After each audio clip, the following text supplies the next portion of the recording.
Antes de ser leyenda, antes de ser el temido centauro del norte.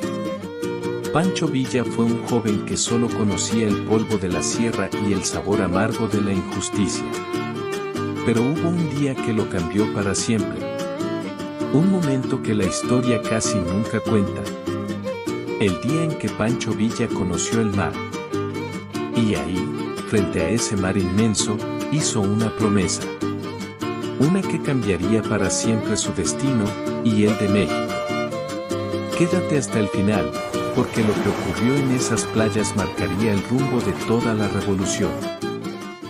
Con el paso del tiempo, el liderazgo de Beltrán empezó a aflojar. No por cansancio, sino por respeto. Todos sabían que Doroteo era el próximo. Los hombres lo seguían naturalmente. ¿Qué dice Villa? ¿Qué hacemos, Villa? ¿Vamos con usted, compadre? El respeto no se lo ganó gritando ni imponiendo. Se lo ganó arriesgando el pellejo por los demás. Villa no pedía a nadie hacer lo que él no haría primero. Si había que cruzar un río helado, él entraba primero. Si había que enfrentar a 5 rurales, él cargaba el primer rifle.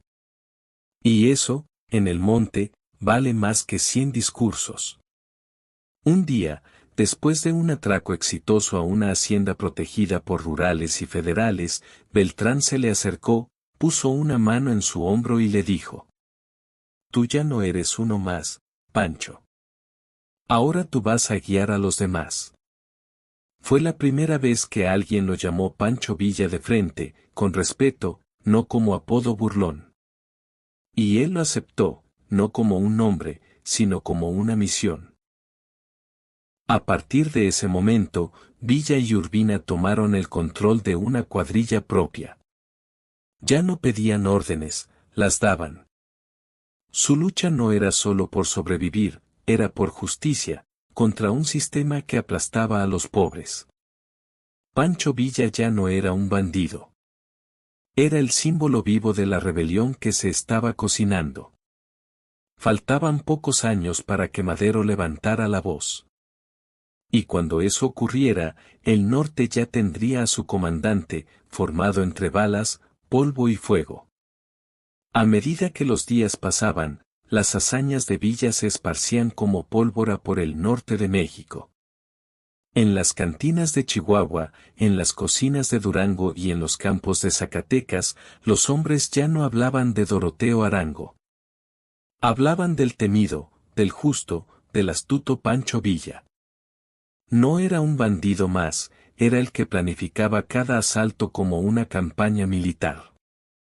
El que repartía el botín con un sentido de justicia que solo los que vienen desde abajo entienden. El que sabía cuándo pelear, cuándo esconderse. Y cuándo desaparecer. Pero ningún monte puede esconder a un hombre para siempre. Después de una serie de golpes exitosos en el norte, Villa decidió que era momento de moverse. Los rurales conocían ya cada rincón de la Sierra Madre donde él y sus hombres se ocultaban. Beltrán había desaparecido. Algunos decían que lo ultimaron, otros que se fue con una mujer al otro lado del río. Pero Villa no tenía tiempo para buscarlo. Tenía que tomar una decisión. Y la tomó. «Nos vamos al sur», dijo una noche, frente a la lumbre. «Allá nadie nos espera». Uno de sus hombres preguntó: «¿Al sur, hasta dónde?» Villa clavó los ojos en las brasas. «Hasta donde empiece el mar». El trayecto fue largo. Cruzaron ríos, pueblos fantasmas, haciendas abandonadas, y pueblos donde el miedo era más denso que la neblina. En cada sitio, Villa ayudaba a los pobres, robaba a los ricos, y dejaba un mensaje: el tiempo de aprovecharse de los pobres había terminado. A veces dormían bajo el cielo abierto, otras en cuevas.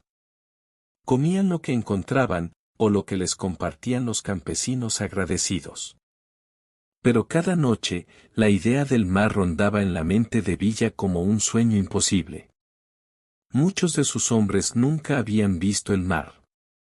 Para ellos, el océano era un rumor, algo que solo existía en los libros de los hijos del patrón. Pero Villa hablaba de él como si lo conociera.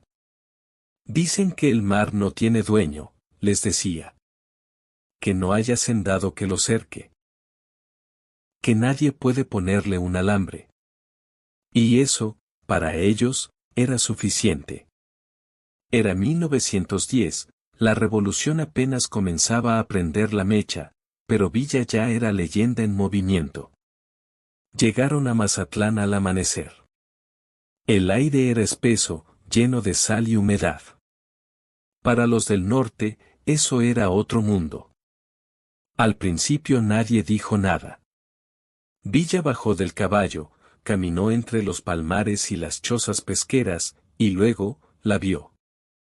Ahí estaba, inmenso, vivo, rugiente, el mar. Francisco Villa se detuvo, no dijo una palabra, solo se acercó, se quitó las botas, y entró al agua con los pantalones puestos. Era como si el niño Doroteo estuviera tocando la libertad por primera vez. Sus hombres lo siguieron, primero en silencio, después gritando, riendo, chapoteando como niños. Urbina fue el último en entrar. ¿Y ahora qué, Pancho? Le preguntó, mientras el agua les llegaba al pecho. Villa lo miró, y con una sonrisa que nadie olvidaría jamás, respondió. Ahora, ya no solo somos de la sierra. Ahora también somos del mar. Pero la paz nunca duraba demasiado para los hombres como él. Mazatlán estaba lleno de comerciantes españoles y autoridades que juraban lealtad al porfiriato. El simple rumor de que Pancho Villa estaba en el puerto desató el pánico. Villa, lejos de esconderse, organizó a pescadores, a jóvenes cansados de aprovecharse de ellos, a viejos que no tenían nada que perder. En 3 días, tenía un batallón improvisado. No eran soldados. Eran hombres con hambre de justicia.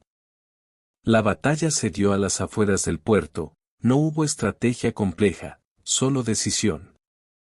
Y en eso, Villa era invencible. La victoria fue rápida, casi simbólica. Mazatlán no fue tomado, pero su gente entendió algo, el poder ya no venía solo del centro. También venía de hombres como ese, hombres que olían a sierra, a pólvora, y ahora también a sal. Esa noche, Mazatlán dormía bajo un cielo despejado, con estrellas que parecían escuchar más que brillar. La brisa salada arrastraba olores de pescado, madera vieja y pólvora reciente. Pero también había paz. Una paz rara para alguien como Pancho Villa. Después de cenar con sus hombres en una choza prestada por un pescador, se alejó en silencio. Caminó descalzo sobre la arena tibia, dejando huellas que el mar borraba con suavidad. Llevaba el sombrero en la mano y el rifle a la espalda, pero esa vez, no parecía un bandido. Parecía un hombre buscando algo. Se detuvo donde rompían las olas, y se sentó en una roca. Sacó un pedazo de papel arrugado, casi ilegible por la humedad, y llamó a Miguelito, un niño de 12 años que conoció en Mazatlán. ¿Sabes escribir, verdad, mijo? Sí, general. Me enseñó mi hermana. Entonces escribe, pero no para hoy. Escribe para cuando ya no estemos. El niño se sentó a su lado, sobre la arena, con una vela improvisada clavada en una concha. Y Villa empezó a dictar, pausado, con los ojos perdidos en el horizonte. Hoy vi el mar, por primera vez, y no sabía que algo tan grande podía existir sin pertenecerle a nadie. Ni al patrón. Ni al gobierno. Ni a los ricos. Miguelito escribía con cuidado, con letra torcida pero clara.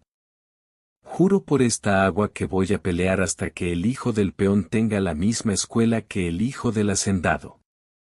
Hasta que la tierra no tenga dueño único, sino 1000 manos que la trabajen. Hasta que el miedo no sea lo primero que sienta un campesino cuando ve venir a un hombre a caballo. Villa se detuvo. El niño lo miró esperando más. Es todo por ahora. Guárdalo bien, ese papel no es mío, es de México. Y luego se quedó ahí, mirando las olas. Algunos dicen que lloró. Otros que rezó. Nadie lo sabrá, pero esa noche, Pancho Villa no pensó en rifles, ni en oro, ni en federales. Pensó en el país que algún día, tal vez, podría nacer. Y todo comenzó con el sonido del mar. A la mañana siguiente, sus hombres lo notaron distinto. No era más blando, ni menos severo, pero algo en su mirada había cambiado. Como si hubiera entendido que la guerra no era suficiente. Que hacía falta algo más, construir. La revolución no podía ser solo el fin del viejo régimen. Tenía que ser el inicio de algo que valiera la pena. Y eso no se logra solo con armas. Durante los días que siguieron, Villa se reunió con pescadores, con maestros del puerto, con mujeres que organizaban comedores para los niños. Escuchaba. Algo poco común en un hombre con poder. Preguntaba cómo funcionaban las cooperativas, que era una escuela laica, cómo se organizaban los jornaleros en el sur. Se le notaba curioso, como si quisiera aprender a gobernar antes de siquiera imaginarse gobernando. Urbina se le acercó una tarde y le dijo: ¿Qué te dejó el mar, compadre? Villa respondió sin voltear. El mar me enseñó que no todo se gana disparando. Esa frase quedó clavada como un estandarte invisible entre los suyos. Antes de dejar Mazatlán, Villa organizó una colecta entre los suyos. De lo que habían obtenido en sus últimos atracos, separaron un buen monto.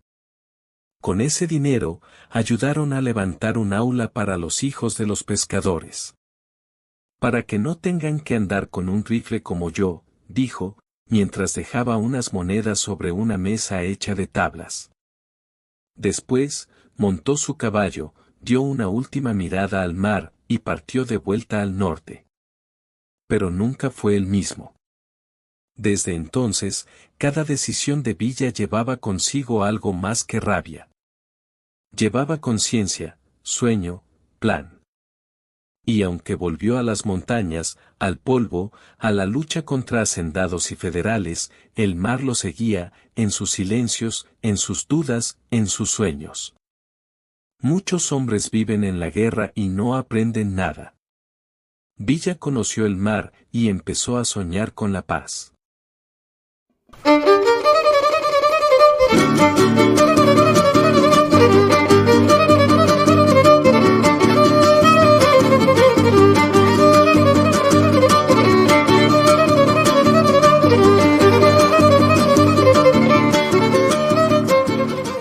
Y así, Pancho Villa conoció el mar. No fue una simple anécdota. Fue un punto de quiebre. Un instante donde el guerrillero, el bandido, el forajido, comprendió que el verdadero poder no estaba solo en el plomo ni en el miedo, sino en la libertad y en la justicia. Porque solo quien ha visto el mar puede soñar con un México sin cadenas. Desde ese momento, Villa dejó de correr. Empezó a avanzar. Ya no solo huía de la ley, ahora marchaba hacia un propósito. Si esta historia te hizo sentir algo, suscríbete al canal para que no te pierdas ni un segundo de esta serie sobre la vida real, cruda y fascinante de Pancho Villa. Dale like si te sorprendió verlo frente al mar. Comenta, ¿tú crees que Villa de verdad quería ser presidente algún día? Nos vemos en el próximo episodio.